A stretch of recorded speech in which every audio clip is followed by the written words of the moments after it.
So in 1997, Senate Bill 1 was passed, and the region was broken up into these 16 regions.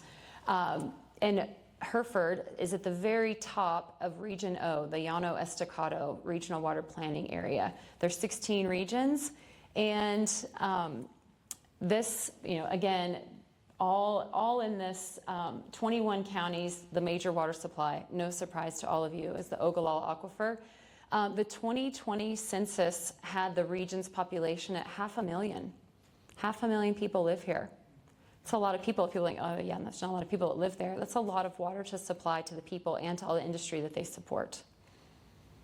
So the water planning group members, those highlighted are officers in the planning group, and these folks, this is a volunteer position. They're not paid for this.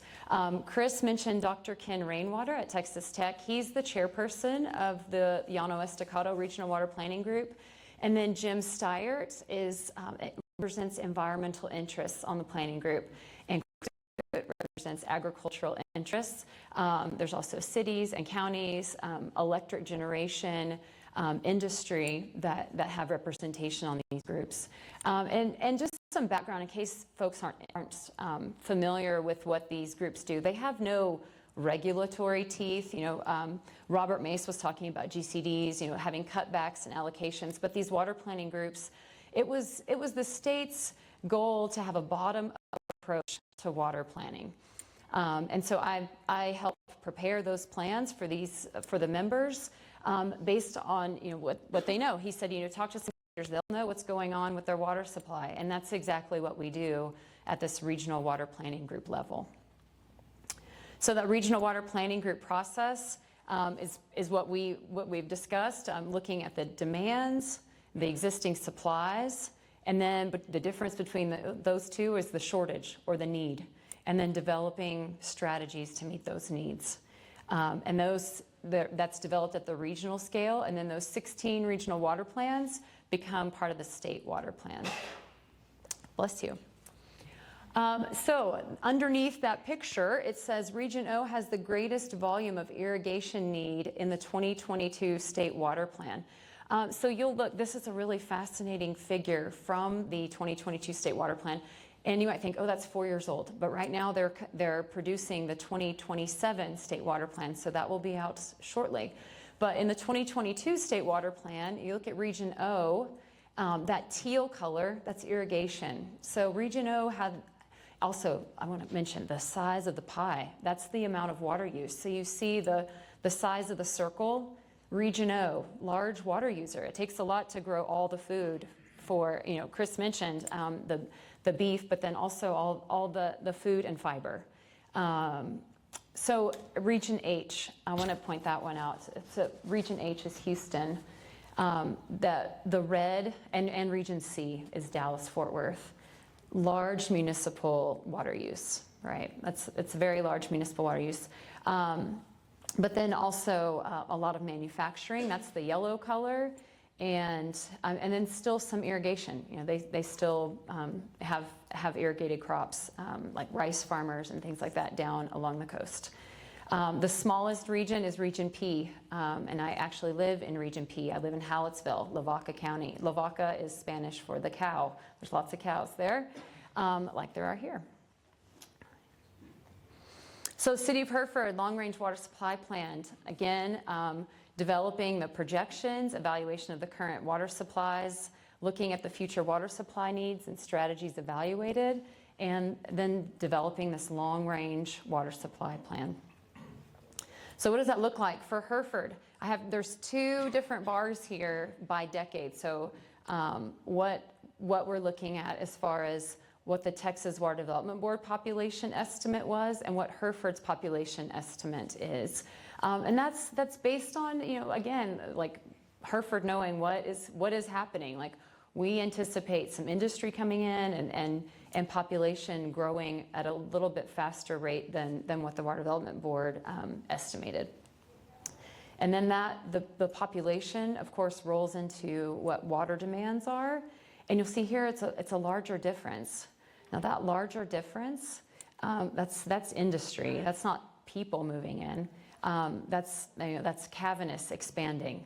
That's other industries coming. So that Hereford's anticipating some demand growth. So the current water supply, the city owns 70 active wells, and all those words up there, that basically those are all the wells. They're spread all around the city. There's Ogallala, but there's also a few Dockham aquifer wells. And we'll talk about Dockham and get a little bit more into that. And Chris, he pointed out the 6 million gallons per day in the summer. In the winter, it's a little bit less. And of course, there's declining capacity. And we'll talk about that here.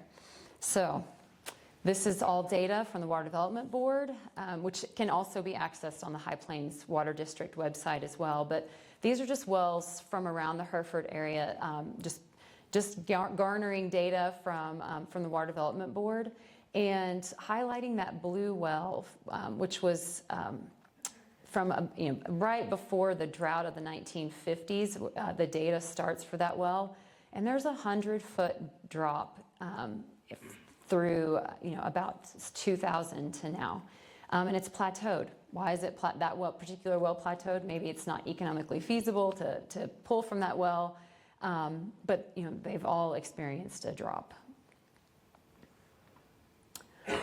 So again, some of the stratigraphy. So for the geologists in the room, what's going on? We talk about the Ogallala and the Dockham.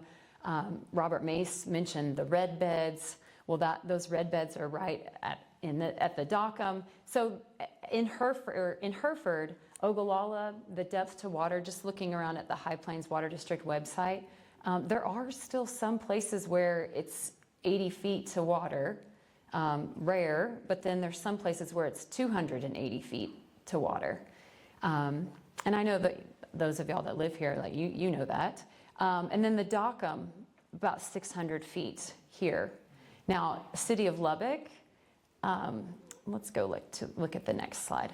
So I have Deaf Smith County circled here in yellow. And then Lubbock, I'm gonna just walk over here. So Lubbock is right over here. And from the Dockham, it's about 1,500, 1,600 feet deep around Lubbock, and not very usable water, right? It's almost like seawater in some places. So Deaf Smith County definitely has much more usable Dockham aquifer groundwater. So this is a High Plains Water District. They did a study called the Dockham Aquifer Study in 2019, and looking at these, the flow test. So those green dots, that's 200 to 500 gallons per minute in the Dockham. So it's a usable source. It's just expensive to drill down that far, but okay. And then looking at water quality. So a lot of the wells are less than 2,000 milligrams per liter of total dissolved solids. So humans, we don't really want to drink that. We're at right around 500, but livestock can handle a little bit higher dissolved solid content. But this is still, there's still quite a few wells in their grab samples that the High Plains did in 2019 that are less than 1,000 TDS. Again, this was another study that the Water Development Board did, and Deaf Smith County again circled, and just looking that there again, same water quality of 1,000 milligrams per liter. So potential water supply alternatives. Chris already mentioned these. So reclaimed water, that's wastewater effluent. That's another term for that, is reclaimed water, right? That could potentially be treated and be injected into the Ogallala for aquifer storage and recovery.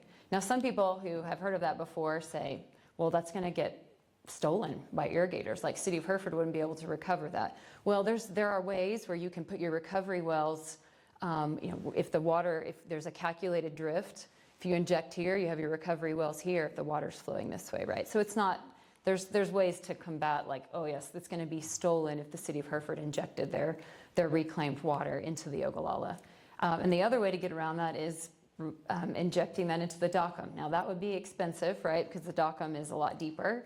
but it's an option. And if we didn't look at it for the city, somebody would come across and say, well, why didn't you look at putting in reclaimed water into the Dockham? Like, what does that look like? But then also, Chris mentioned Park Hill, working on wastewater facility improvements, just to better use the water that's already here. And then groundwater. So there's always developing Ogallala groundwater or further developing Dockham water, but then also optimization of the city's current wells. Chris mentioned leakage from the water towers. Yes, reducing water loss, that's a big way to gain water supply that's just being lost to leakage, whether it's in the pipeline network or from water towers, but then also just optimizing operations, right? So. And then so we take those strategies and develop a description for them, modeling of what that would look like, but then also looking at what permitting would look like. You know, is that going to be difficult permitting? How are we going to estimate costs for what that project would entail? So the next steps for the water supply planning, this is an example strategy for aquifer storage and recovery, taking reclaimed water and treating it with an advanced treatment plant, and then having an ASR or an aquifer storage and recovery well field, and then taking that into the distribution system. So what would that look like? How would that fit into what the city's plan is? You know, it's obviously more expensive than just drilling a new well, and certainly those are all taken into account in the development of a plan. So there's a lot where you can learn more about that regional water planning process, but then also Region O. So in the Llano Estacado Regional Water Plan, so first the 2027 plan, I mentioned that the state water plan is in production right now by the Water Development Board, and the figure on the bottom is from their new dashboard of all of these regional water plans that were just adopted in January.